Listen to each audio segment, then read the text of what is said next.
عقیدہ انہیں پتہ کہ نہیں پتہ ہے، لیکن علماء اہل سنت آج یہ پہلی بات نہیں ہے، وہابیوں کا وجود جو ہے وہ 100 سال سے زیادہ ہو گیا ہندوستان میں ہے، ان کے عقائد علماء اہل سنت بیان کر رہے ہیں، کتابوں میں لکھ رہے ہیں، بہت کم لوگ ان سے واقف ہیں، یہاں تک کہ جن لوگوں نے اللہ اور اللہ کے رسول کے شان میں گستاخیاں کی ہیں ان کے بارے میں بتایا گیا کہ انہوں نے یہ گستاخی کی، یہ گستاخی کی، یہ گستاخی کی۔ اب وہ ان سب بتانے کے بعد بھی یہ کہہ رہے ہیں کہ ان کو اس کا پتہ نہیں ہے، تو واقعی اگر پتہ نہیں ہے لیکن وہابیوں کو نہیں چھوڑتا، سنی کہتے ہیں بھائی کہ وہابی کے پیچھے نماز مت پڑھو، اشاری مت کرو، قطر ہے وہ سب یہ سب مولوی لوگ کا جھگڑا ہے، اپنے کو نہیں پڑھنا ہے اس میں۔ کیوں نہیں پڑھنا ہے بھائی؟ کہ آپ مسلمان نہیں ہو؟ اب جو اگر مسلمان ہو تو پھر اسی پر عمل کرو جو قرآن اور حدیث میں فرمایا گیا ہے۔ تو اللہ تعالیٰ تو ان بد مذہبوں فاسقوں سے میل جول کو منع فرماتا، وَلَا تَرْكَنُوا إِلَى الَّذِينَ ظَلَمُوا فَتَمَسَّكُمُ النَّارُ، کہ ظالموں سے میل مت کرو کہ تمہیں جہنم کی آگ پکڑے گی۔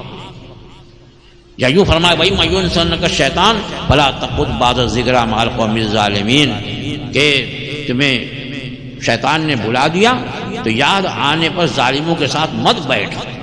یہ اللہ نے فرمایا۔ سرکار نے فرمایا کہ ایاکم وایاہم لا یضلونکم ولا یفتنونکم، تم اپنے آپ کو ان سے دور کرو، انہیں اپنے سے دور رکھو، کہیں وہ تمہیں گمراہ نہ کر دے، تمہیں فتنے میں نہ ڈال دے۔ سب وضاحت ہے۔ اس کے بعد کہے گا ہمیں نہیں معلوم اس لیے ان سے نہیں بچتے۔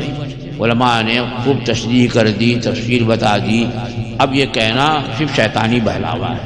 پھر بھی اگر واقعی وہ وہابیوں کی کفریات سے آگاہ نہیں ہے تو اب آگاہ نہ ہونے کی وجہ سے اس پر حکم کفر نہیں دیا جائے گا، لیکن وہابیوں سے میل جول اور انہیں اچھا جاننے کی بنیاد پر اگر واقعی کفریات سے واقف نہیں ہے، بہت کم ایسے ہوں گے شاید باید کہ ان کی کفریات سے آگاہ نہیں ہے، ان کی گستاخیوں سے آگاہ نہیں۔ گستاخی سے آگاہ انہیں دور میں نے تو دیکھا کچھ جاہل ایسے ہوتے ہیں خود گستاخی کرتے ہیں۔ اس زمانے میں جاہل ہیں، وہ کہتے ہیں کہ بھائی اب اشرف علی تھانوی میں فلاں لکھا رہے، ان لوگوں نے کچھ نہیں لکھا ہے، سب یہ سب جو ہے سنیوں نے لکھ کر کے ان کے نام سے چھاپ دیا۔ اچھا، مجھ سے بھی ایسے کہا، میں کہا ٹھیک ہے، میں کتابوں کا نام بتاتا ہوں، تو اپنے مکتبے سے خرید کر کے لا کے بتاؤ، میں دکھا دیتا ہوں کہ اس میں یہ عبارت ہے۔ تو اب بتا دیں گے تو کہیں گے وہ اس میں گستاخی نہیں ہے۔ یہ ارے گستاخی نہیں تو کیا ہے؟ سرکار کے علم پاک کو جو ہے وہ جانوروں سے اور پاگلوں سے تجویز دے رہا ہے۔ اب میں تمہارے باپ کے بارے میں کہوں کہ تمہارا باپ جو ہے اس کا علم جو ہے پاگل کے جیسے کتے کے جیسا ہے، تو تم کو خراب نہیں لگے گا؟ میرے آقا کے بارے میں کہہ دیا تو گستاخی نہیں ہے؟ تو یہ تو دل سیاہ ہو گیا انہوں۔ بہرحال یہ گمراہ فرقہ تو ہے ہی ہے، اور جس کی گمراہی بد مذہبی حد کفر کو پہنچ گئی، اور حد کفر کو پہنچنے کے لیے اتنا کافی ہے کہ ان کی کفریات پر مطلع ہو کر کے انہیں مسلمان جانے۔ کہ علماء حرمین طیبین نے ان کی عبارتوں کو دیکھ کر فرمایا کہ من شک فی کفری وعذابی فقد کفر، ان کے کافر ہونے میں، جنہوں نے لکھا ہے ان کے کافر ہونے میں جو شک کرے وہ بھی کافر۔ یہ کہاں سے بات ہے کہ جنہوں نے لکھا ہے وہ ان کا عمل ان کے ساتھ ہے، ہم ان کی قبر میں جائیں گے نا ہماری قبر، ہم کون کہہ رہا ہے کہ ان کے قبر میں گھسو؟ لیکن جنہوں نے ایسا لکھا ہے، جیسا ایسی بکواس کی ہے، ان کا شرع حکم کیا ہوگا؟ تو جو حکم ہوگا اس پر ایمان لاؤ۔ اور یہ سب بہلاوا ہے کہ کافر کو بھی کافر مت کہو۔ کچھ لوگوں نے کہا کہ کافر کو کافر نہیں کہنا چاہیے، ہو سکتا ہے کہ وہ مرنے سے پہلے مسلمان ہو جائے۔ میں کہا ٹھیک ہے، جب مسلمان ہو جائے تو مسلمان مانیں گے۔ یہ کیا مطلب ہے کہ اس کو یہ مت کو ہو سکتا ہے وہ ہو جائے؟ تو کسی چیز کو نہیں بول سکتے، کسی چیز کو نہیں بول سکتے بھائی۔ آپ دودھ کو دودھ مت بولو، ہو سکتا ہے چائے ہو جائے۔ دودھ کو دودھ مت کو ہو سکتا ہے لسی بن جائے۔ برف کو برف میں ہوتا ہے آئس کریم بن جائے۔ یہ کوئی بات ہوئی؟ جب جو بن جائے وہی کہیں گے ہم۔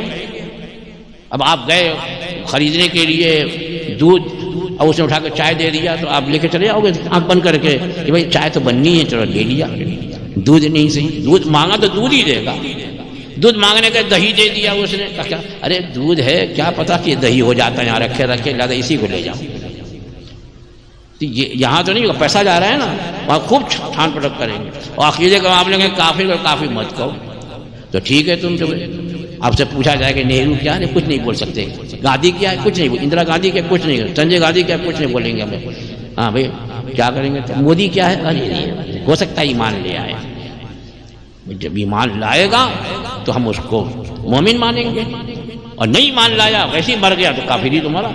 قرآن مجید میں جگہ جگہ جو ہے وہ ان الذین کفروا وغیرہ وغیرہ ہے، وہ کس کے لیے؟ تو بہرحال یہ سب بہلاوے ہیں، ان کی باتوں میں نہیں آنا چاہیے۔ اللہ تعالی ہمیں راہ حق پر قائم رکھے اور مسلک اعلیٰ حضرت پہ مضبوطی سے گامزن فرمائے۔